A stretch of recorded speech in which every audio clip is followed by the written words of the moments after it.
সেদিন আমরা গিয়েছিলাম দেবদোল দেখতে। ভোরবেলা রাস্তা একদম ফাঁকা। আমরা বেরিয়ে পড়েছিলাম। গিয়ে তো দেখি একটা লম্বা লাইন পড়েছে। আচ্ছা, এবার বলি দেবদোল মানে কি। দোলের দিন ভোরবেলা ঠাকুরকে এইভাবে দোলনাতে চাপিয়ে প্রথমে আরতি করা হয়। তারপরে আমরা সবাই আবির আর অশোক ফুল ঠাকুরের পায়ে দিতে পারি। এই ঠাকুরের পায়ে ছোঁয়ানো আবির দিয়েই শুরু হয় রং খেলা। যাই হোক, একটা লম্বা লাইন পেরিয়ে ভোর থেকে সকাল হয়ে গেল। অবশেষে আমরা ঠাকুরের কাছাকাছি পৌঁছতে পারলাম। আমাদের ঠাকুরের পায়ে ফুল আবির দেওয়াও কমপ্লিট।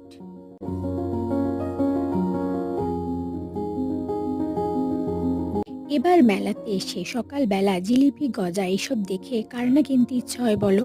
তাই সেই সব কিনে অবশ্যই এক গ্লাস করে আখের রস খেয়ে আমরা চললাম বাড়ি।